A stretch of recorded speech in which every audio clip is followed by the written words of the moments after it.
Hi guys, Jeff Miller here.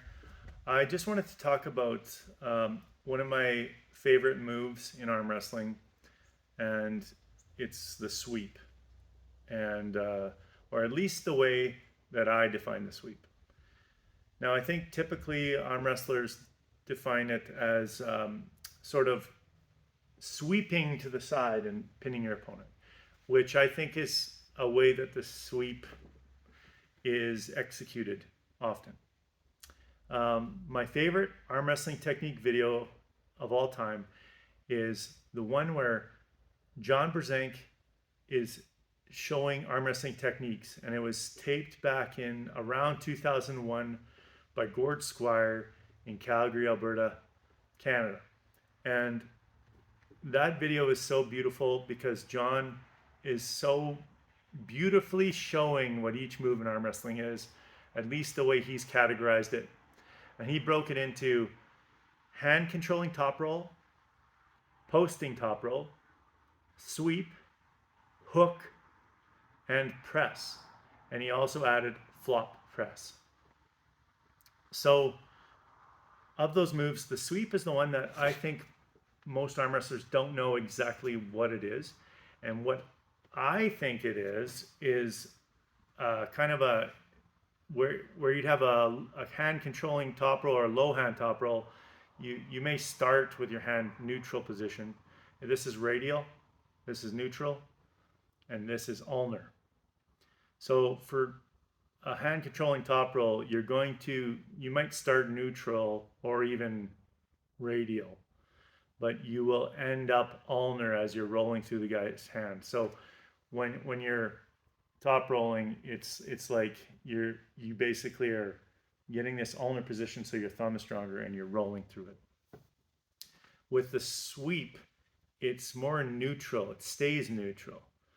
And that lines up your callus of your index knuckle with the straight. If you drew a straight line through your forearm, it goes right through there. That makes this point the strongest of your hand, right there. I saw a video just the other day of Paul Passmore beating Matt Mask in an after pull. And I believe he's doing this move as well, what I would call a sweep. Some of you might call that a flop press. It's kind of similar. But this pressure right here, what happens is you need this to make the sweep the most effective. This callus would have to be sticking past your opponent's palm so that you'd see it. If your opponent's gripping your hand, you see this index finger callus outside of it. Preferably all the callus is outside of it. And when your pressure, even though you're using your pronation isn't the primary attack. So it's not most of the pressure on the thumb. It can be some on the thumb, but it's sort of centered on this callus. And then when you do that move, you're focused on the calluses side of your hand for containment. And even if your hand breaks back a little, you're still putting that containment pressure through your calluses. So keeping that person from rising up into your fingers will keep the sweep working. So if they attack and you defensively try to hold them and you're on your own pronator, you're thinking about that pressure right through that callus. And what happens is they can get stuck if they're trying to top roll you. They'll roll into that, but your callus is still outside of their hand. And then you can start focusing that pressure around their thumb. And what ends up happening, it looks like a top roll when you finish. That's what I think Denis Saplenkov does. When he arm wrestles, he's a little more open and he'll catch people. And he has his pronator working, his wrist flexion muscles working. But even if his wrist breaks back, he's still trying to contain the opponent to the point where you can still see this callus outside of their thumb. And as soon as you get this edge outside of the edge of their palm,